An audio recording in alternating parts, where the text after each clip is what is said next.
The car wash at the end of your street isn't really a car wash anymore. It's a real estate deal with suds on top, and you've been paying into it every month without ever quite noticing.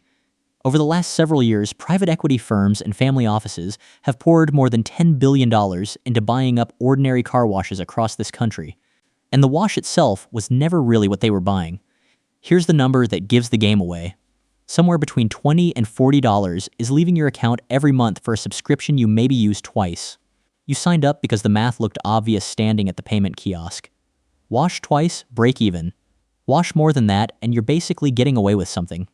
Nobody explained the other half of that math to you. The company already knew how it was going to end, because the average member on one of these plans washes their car around 30 times a year. That's 2, maybe 3 visits a month. Just enough to feel like the subscription is working. Not enough to actually beat paying per wash. This isn't really a car wash, it's a real estate and lending package that happens to include a car wash. And once you see it that way, every tunnel you've ever driven through starts to look like something else entirely. Quick one for you. Do you currently have a car wash membership? And could you tell me right now, without checking your bank app, exactly what it costs you a month? Drop it in the comments. I want to know how many of you actually know the number.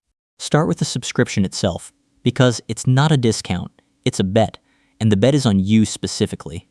Walk into almost any express wash and you'll see the menu split in two. A single wash somewhere between $7 and $20 depending on the tier.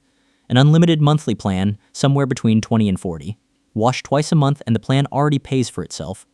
But the company isn't pricing that plan around the customer who washes twice a month and stops there. It's pricing it around the customer who signs up, washes a handful of times in the first few weeks, feels good about the decision, and then quietly stops going. Industry research on member retention backs this up in a way that should make you a little uncomfortable. The overwhelming majority of subscribers say they intend to keep paying, month after month, at a rate that puts car washes in the same territory as gyms and streaming services. Not because the wash is essential, because canceling requires an action, and doing nothing requires none. There's a second number that makes the bet even safer for the company. Operators have found that if a brand new member uses their unlimited plan 10 to 14 times in their first 90 days, roughly 80% of them are still paying 12 to 18 months later. The company doesn't need to guess who your future self is going to be. It watches your first 3 months and already knows. Watch how asymmetric the rest of the experience is designed to be because none of it is accidental. Getting into the plan takes seconds. Pull up to the gate and a camera reads your license plate before you've even fully stopped the car. The system matches your plate to your account, the gate lifts, and you're through the tunnel before you've had time to think about whether you actually needed a wash today.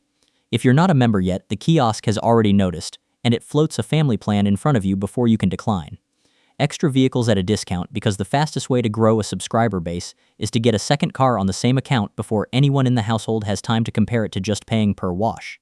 Signing up takes 1 tap on a screen or 1 scan of a plate. Now try leaving. At a meaningful number of these chains, canceling online quietly doesn't work the way signing up did. The button loads, spins, and goes nowhere. Call the support line instead, and you're looking at hold times measured in the tens of minutes. Some locations will only accept a cancellation in person, signature required during business hours, at a physical address you now have to drive to on purpose. The same company that built a system to recognize your license plate in under a second at the gate suddenly struggles to recognize your voice on the phone. Sign-up friction, 0. Cancellation friction. As much as the company can get away with, without ever technically calling it a contract, none of this shows up on the invoice. It doesn't need to. It shows up in that 30 times a year number from a minute ago, sitting comfortably below what it would actually take to make the math work in your favor. For decades, a car wash was a guy, a hose, and a Saturday. Today, more than 60,000 of these things exist across the country. And starting around a decade ago, private equity looked at that fragmented pile of hoses and saw something else entirely. One well-documented example, an Atlanta-based private equity firm called Red Dog Equity built a roll-up under a platform company called Mammoth Holdings. The strategy is almost boringly simple once you see it written down.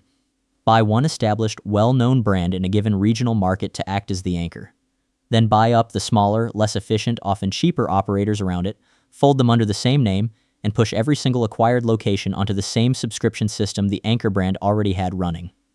Do that enough times in enough markets, and you've built a national platform out of a business that used to be entirely local, entirely mom and pop, entirely invisible to a spreadsheet in New York. This wasn't unique to car washes either. The same firms doing this to washes were running an identical playbook on veterinary clinics and dental offices in the exact same years. Car washes just happen to be cheaper to buy into and faster to convert. Here's why they bothered. A single express tunnel costs somewhere between roughly $2.5 and $10 million to build once you count the land underneath it, depending on the market. That is a serious number for a business that, at the register, sells you a 90-second rinse. But look at the other side of the ledger. A well-located tunnel washing a steady stream of cars a day on a subscription base can pull in something like $1.5 to $2.5 million a year in revenue, run by a skeleton crew of 6 to 9 employees total. Institutional operators are hitting profit margins in the 30 to 45% range on that revenue. There is almost no other business you can build on a single acre of land that returns numbers like that with a crew smaller than a fast food shift. Low headcount. High margin. A monthly charge that renews itself without a single phone call. To a lender or a private equity buyer, that isn't a car wash. That's a bond that happens to spray water sitting on a piece of commercial real estate that appreciates whether or not a single extra car ever drives through it. Break down where every dollar in that revenue number actually comes from, because it isn't evenly split.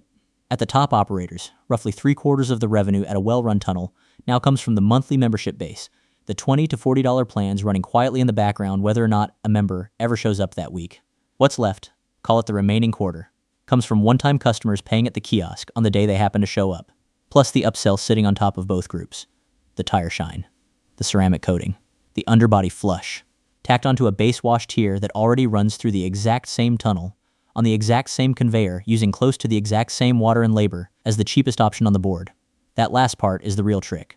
A wash tier that bumps you from $15 to $30 for a ceramic coat doesn't cost the operator anywhere near $15 extra. It costs a slightly bigger squirt of chemical. Industry benchmarks put chemical cost at somewhere around 50 cents a car, utilities at roughly $1, and allocated labor at $1 to $2 in a well-run tunnel. Added up, and the entire marginal cost of running one more car through the tunnel lands somewhere around $2 to $3. On a $20 average ticket, blending memberships and one-time washes together, that leaves something like 85 to 90% of every additional dollar as pure gross margin before rent, debt, or a single salary ever touches it. That's the actual point of automating the tunnel in the first place. It was never really about speed. It's about making sure the cost of washing car number 200 is nearly identical to the cost of washing car number 1. So every membership dollar and every upsell dollar drops almost straight to the bottom line. The gap between that number and the 30 to 45% profit margins operators actually report is rent, debt service on the tunnel itself, insurance, and the software running the license plate cameras and the membership app. The car wash barely spends anything cleaning your car. It spends almost everything paying off the box the car drives through. The nation's largest chain proves the scale of what this becomes. It operates more than 500 locations, and in 2025 it crossed $1 billion in revenue for the first time in company history. By the last quarter of that year, 79% of every dollar it took in came from customers on a monthly plan, not from someone paying per visit. Nearly 2.5 million people were on that plan. And here's the number that should stop you for a second. Even at that size, even as the single biggest name in the entire industry, that company still controls less than 1% of the 60,000 plus washes operating in this country. The consolidation everyone talks about has barely started. There is still a mountain of forgettable monthly subscriptions left for somebody to go build. But a machine built entirely on recurring charges and borrowed construction money only works while two things hold steady at once. People keep forgetting to cancel, and the debt used to build the tunnels stays affordable. In early 2025, one of the largest privately held chains in the country found out what happens the moment the second one stops holding. That company filed for Chapter 11 bankruptcy with roughly $650 million of debt on its books and about $1 million of cash in the bank. $1 million against $650 million. It had expanded fast during the boom years, financed almost entirely with borrowed money, betting that subscriber growth would keep outrunning the interest payments. When rates climbed and growth slowed, the math flipped. The company handed the keys to its lenders, wiped out close to $280 million of debt in bankruptcy court, and came out the other side owned by the same private credit firms that used to just be collecting the interest. Even the industry's biggest name wasn't immune to that same pressure. That same year, its stock had fallen by nearly half before a private equity buyer stepped in to take it off the public markets entirely, at a premium, because Wall Street had lost patience with a subscription story that needed years of ongoing capital just to fully mature. Notice what didn't break in either case. The wash itself. Cars kept driving through the tunnels the entire time. What broke was the financing sitting underneath the wash, the part you never see from the driver's seat. This was never really a story about clean cars. It was always a story about who owns the debt on the box the clean cars drive through. Zoom out, and this stops being a story about car washes specifically. It's the same playbook private equity has been running across a whole list of businesses that used to be small, boring, and local. Veterinary clinics, dental offices, budget gyms. Find something fragmented that people already pay for out of habit, wrap it in a subscription, strip the labor down to a skeleton crew, and let the recurring charge and the underlying real estate do the rest. The car wash didn't get more interesting over the last decade. It got financially engineered, in exactly the same shape as everything else that quietly turned into a subscription during that same window. So the next time you drive up to that gate and your phone buzzes to let you through without you touching your wallet, you'll know what's actually sitting underneath the hood, so to speak.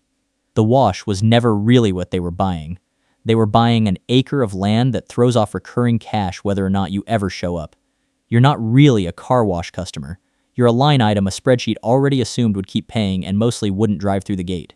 If you learn something from how car washes actually make their money, a like and a subscribe genuinely helps the channel keep making these. And if you want to see this same playbook running in other industries hiding in plain sight, that's exactly what the rest of this channel is for. See you in the next one.